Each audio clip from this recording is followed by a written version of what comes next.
Hello, it's Tom Donald from the London Contemporary School of Piano.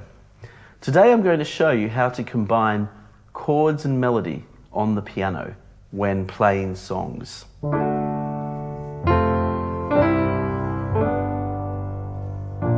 if you're a fan of our work at the London Contemporary School of Piano, do head on over to our website, contemporaryschoolofpiano.com, to receive your free resources kit which accompany these videos. And when you sign up for the free resources kit, there's two things you must do on the website. You need to click yes, I want the resources pack, obviously. If you don't click that, you might not receive it. And also check your email. Check your spam box. We notice many recipients don't actually even read that first email that I send out that has the resources kit. Really important that you do that. Okay, let's get over to the music. I'm looking forward to giving you this class today because for many of you it's going to transform your piano playing, but it's not easy. It's a challenge.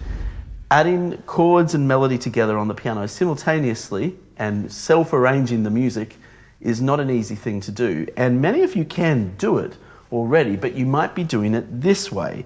You might be playing the chords in the left hand and the melody in the right hand. And, well, let's demonstrate.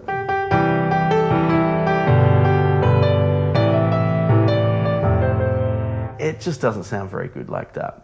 And it might be a good place to start, but essentially, if you want to be playing nice arrangements on the piano, you're going to have to make a few changes to how you're doing this.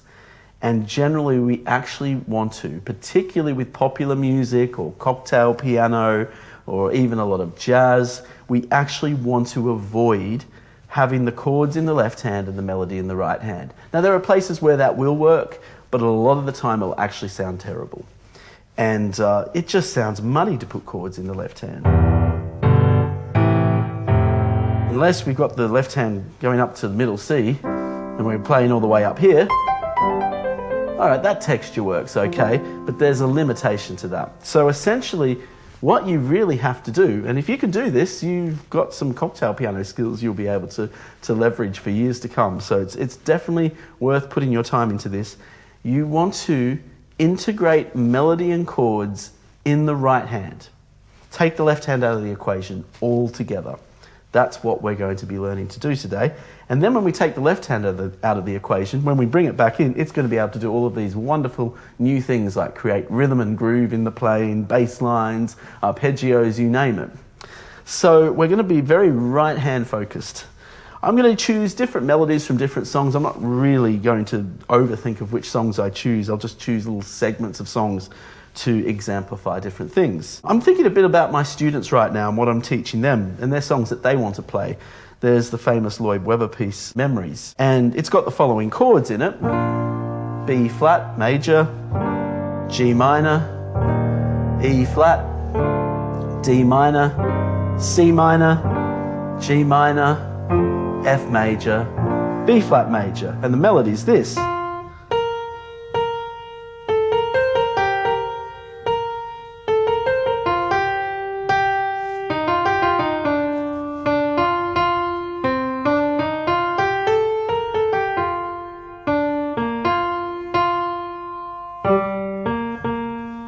That's a nice, charming melody there.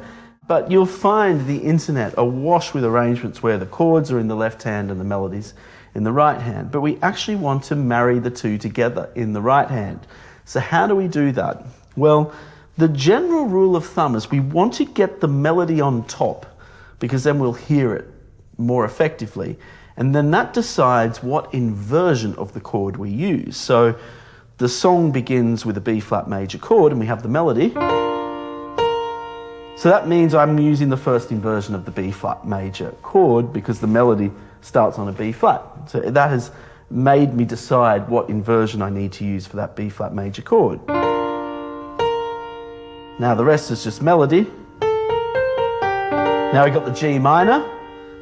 So that's the position I use for the G minor to maintain that melody on the top. E flat major, D minor.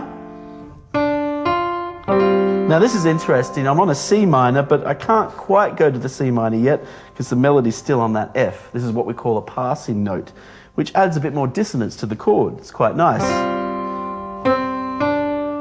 Now I arrive on the C minor,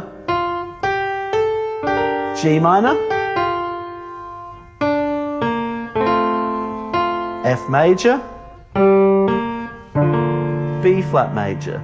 This is particularly a good example, this song, because the chords change once every bar. It's not a piece with loads and loads of chords in it. So it means that at the beginning of the bar we reset to the new chord and we arrange the melody with the melody on the top of the chord. So we end up with this. We play a bit of melody, next bar, bring the chord in at the beginning of the bar. So songs that have a chord change every bar are good songs to practice this technique with.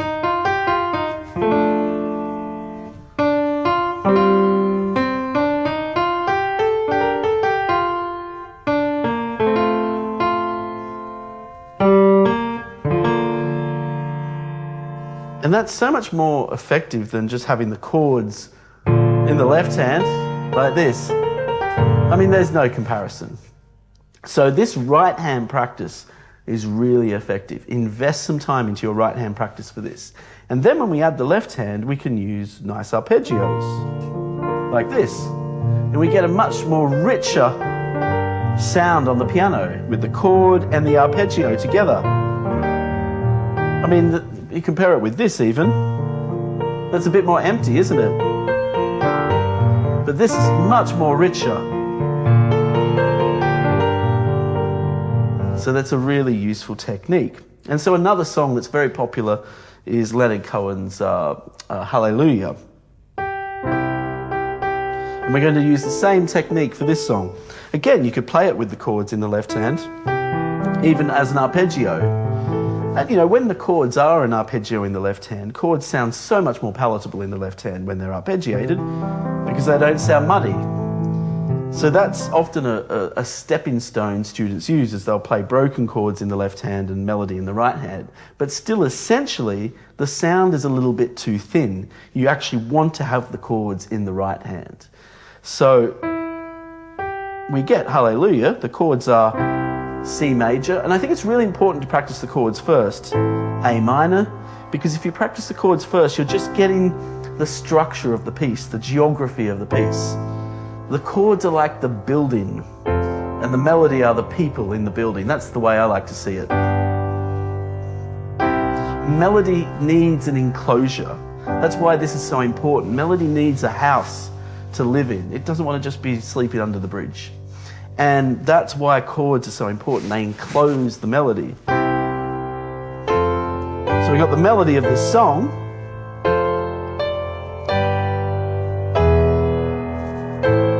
So now we'll put the melody and the chords together. C major, A minor. And you can see I'm maintaining that melody at the top where I can.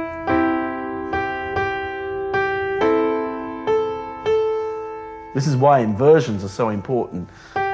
This is exactly why we practice inversions for, by the way, because it gives us these skills. We've got a passing note there, collapses onto the G to create the G major chord. So in those situations, rather than us playing all of the notes of the G major chord, which is probably a little bit too much, we just remove the G, we're one note off the G, and we resolve there, and we end up on that G major chord. So we call this a passing tone. So let me just do that again. And we have supporting material for all of this in our resources kit, so particularly for inversion practice. So you should head on over to our website to get these supporting resources.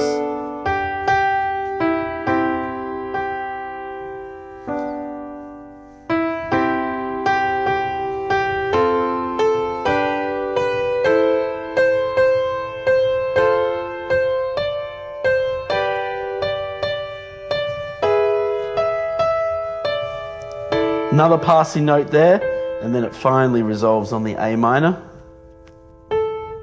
Then we got the melody for the chorus, F major. It's much richer sound than just the melody. The melody is really supported by those chords.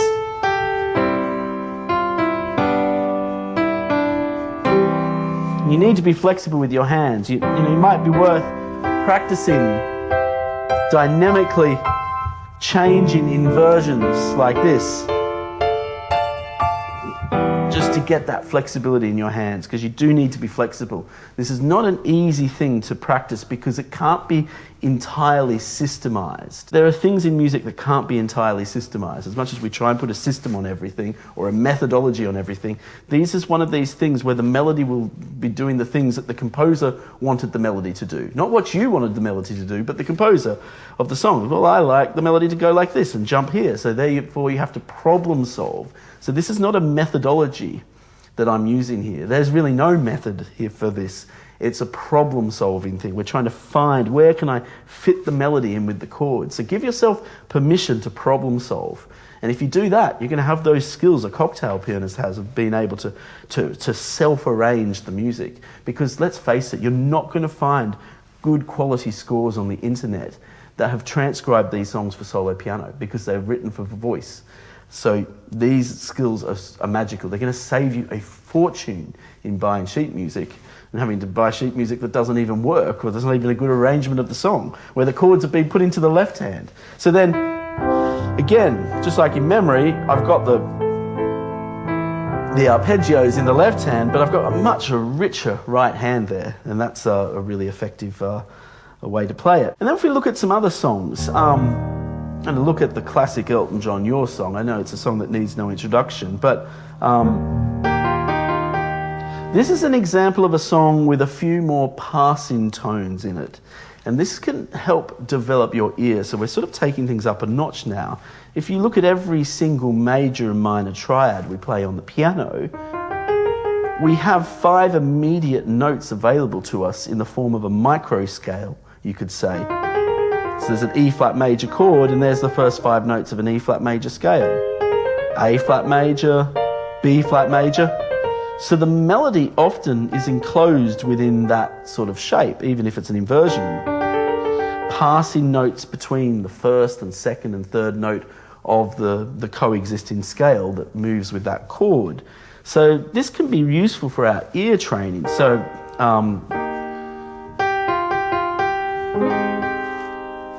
let's have a look how this is broken down into Elton John's Your Song. By the way, he doesn't play it like this because he's singing the melody. He never plays the melody on the piano. So this is the problem we have with pop music. You have to find ways to integrate the vocal line in with the chords.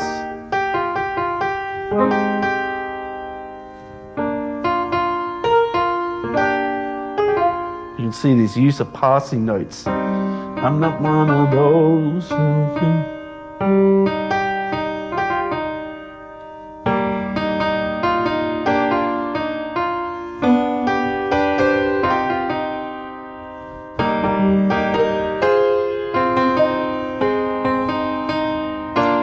Okay, I'm going to add the left hand.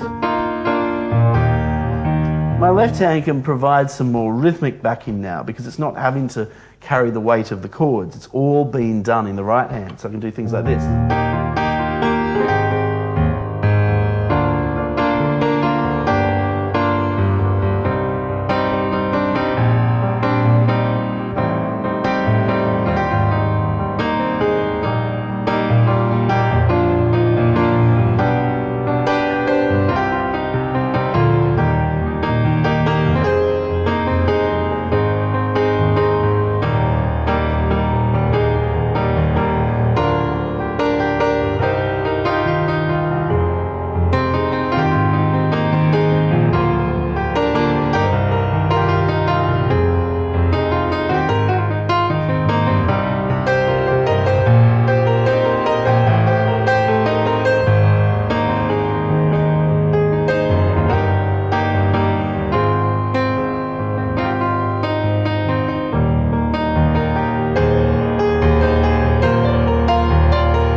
Now, I was going to sign off right now, but I have another example I want to show you, just to give it a different approach, a different feel to this. By the way, if you are looking for more comprehensive musical training in these areas, the problem with YouTube is there's just no structure on this platform. It's an algorithm and just information is being shot at you in every direction. If you want and you need more structure to your practice, you should consider joining our Complete Musician program. It comes with full support from our team, including myself, and I've met so many of you wonderful piano students across the world on this program so far. We keep improving it, amending it, updating it. It's not a subscription, it's a one-off fee, and it's a life-changing journey, and it has been for so many of you. So yeah, that might be something you're interested in. Next cohort of students starts just quite soon from now, a couple of months. So yeah, you can check out the details on our website and ask about it if you have any questions about the course. This last example, I'm going to use a classic song called Fly Me to the Moon. I'm going to use a jazzy technique of texturizing chords and melody together. And so you get the Fly Me to the Moon melody. What I like about this technique, and you can try it on certain songs, try it out for size and see how it fits. It's where we don't actually think about chords so much, we just think about shapes. So we've got the melody, Fly Me to the Moon.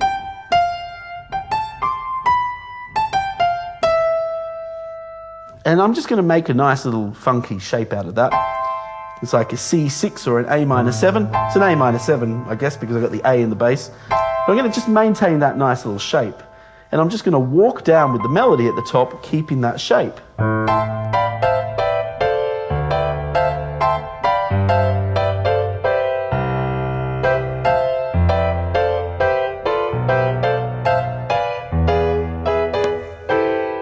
I slightly changed the shape there towards the end, but this is a nice creative way to play around with melody and chords, is by just getting a shape and moving up and down with the melody, basically turning the melody all into just chords.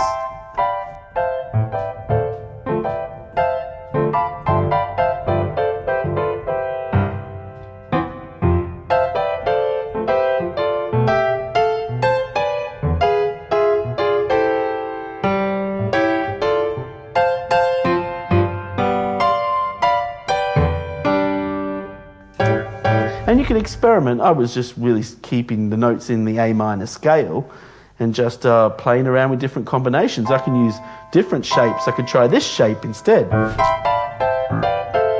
and see what effect that brings me. Let me try another shape. What about just a two-note shape? A partial chord.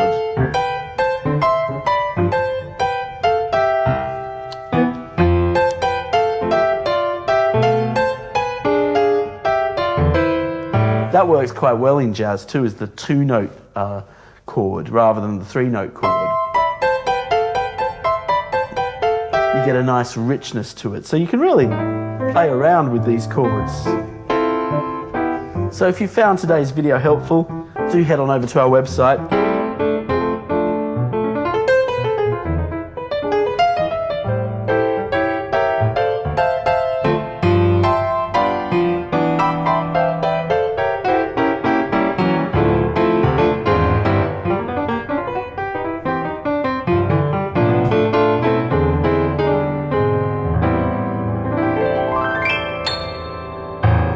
I look forward to working with you soon.